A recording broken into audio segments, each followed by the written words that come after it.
السلام علیکم پیارے دوستو، ہم قاری حنیف ملتانی صاحب کے ایک نئے بیان کے ساتھ اگین اس چینل پر حاضر ہیں۔ آج کے خوبصورت بیان کا موضوع ہے دہلی کا کتا لاہور میں۔ بہت ہی پیارا اور یہ حیران کن واقعہ ہے۔ آپ سے گزارش ہے ضرور قاری صاحب کے اس بیان کو آخر تک سنتے رہیے، جزاک اللہ۔ چلیے بیان شروع کرتے ہیں۔ بھیڑا اور برا ثابت ہو کہ اس میں نیکیوں کی گنجائش ہی نہیں۔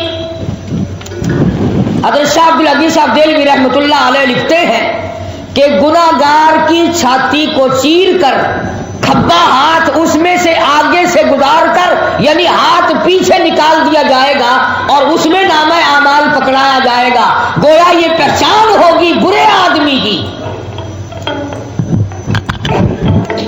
یعنی قرآن کریم کی روشنی میں آپ بات کو سمجھیں کہ اچھے آدمی کا نامہ اعمال سجے ہاتھ میں ہوگا اور برے آدمی کا برا نامہ اعمال چھاتی میں سے ہاتھ گزار کے یوں پیچھے کو ہاتھ نکلا ہوا ہوگا، پھر نامہ اعمال پکڑایا جائے گا۔ یہ نشانی اور یہ پہچان بنا دی گئی۔ پھر بھی اللہ کا کرم جس پہ ہو جائے، کیا کہنا اس کی کریمی کا، سبحان اللہ۔ یوں آتا ہے کتابوں میں کہ ایک آدمی پھنسا کھڑا ہوگا اپنے گناہوں کے بوجھ کی وجہ سے، کھڑا رہے گا، پریشان حال ہوگا۔ قیامت کا منظر ایسا ہوگا کہ زمین تانبے کی بن جائے گی، سورج سوانیزے پہ آ جائے گا۔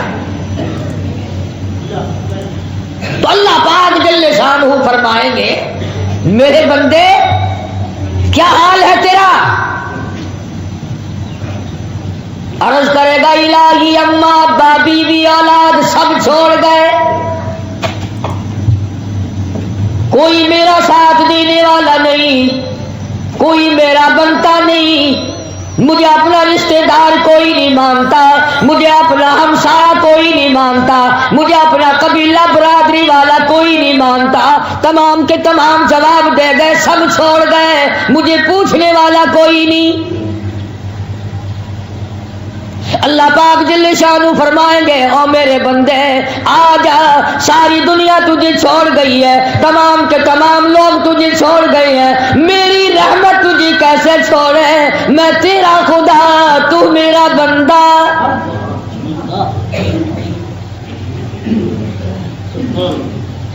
سب جواب دے گئے، میں جواب کیسے دوں؟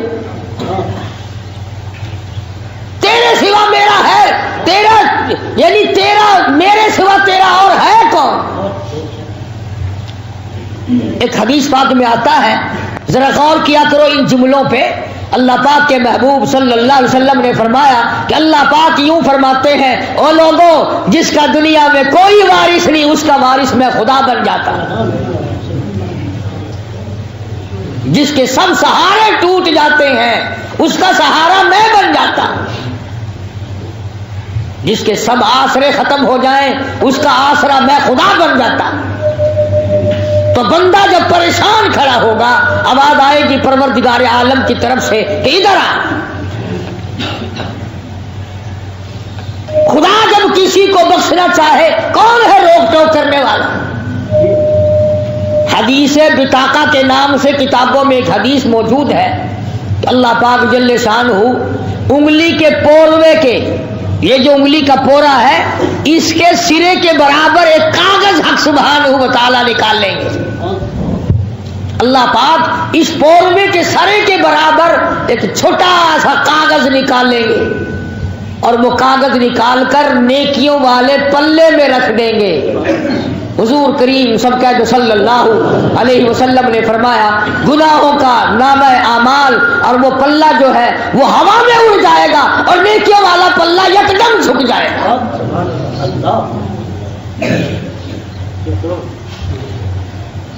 محض اس ذرا سے کاغذ کے پرزے سے، ایک بھورا کاغذ ہے۔ اب یہ جو آدمی کی سرشت ہے نا، آدمی کی جو عادت ہے بڑی عجیب ہے۔ پہلے تو کہتا میرا کام بن جاؤ، کیسے ہی بن جاؤ، مجھے کیا۔ پھر جب کام بن جاتا ہے پھر یہ ڈھونڈنے کی کوشش کرتا ہے کہ بنا کیسے۔ اب نجات تو ہو گئی، اللہ نے نجات کر دی،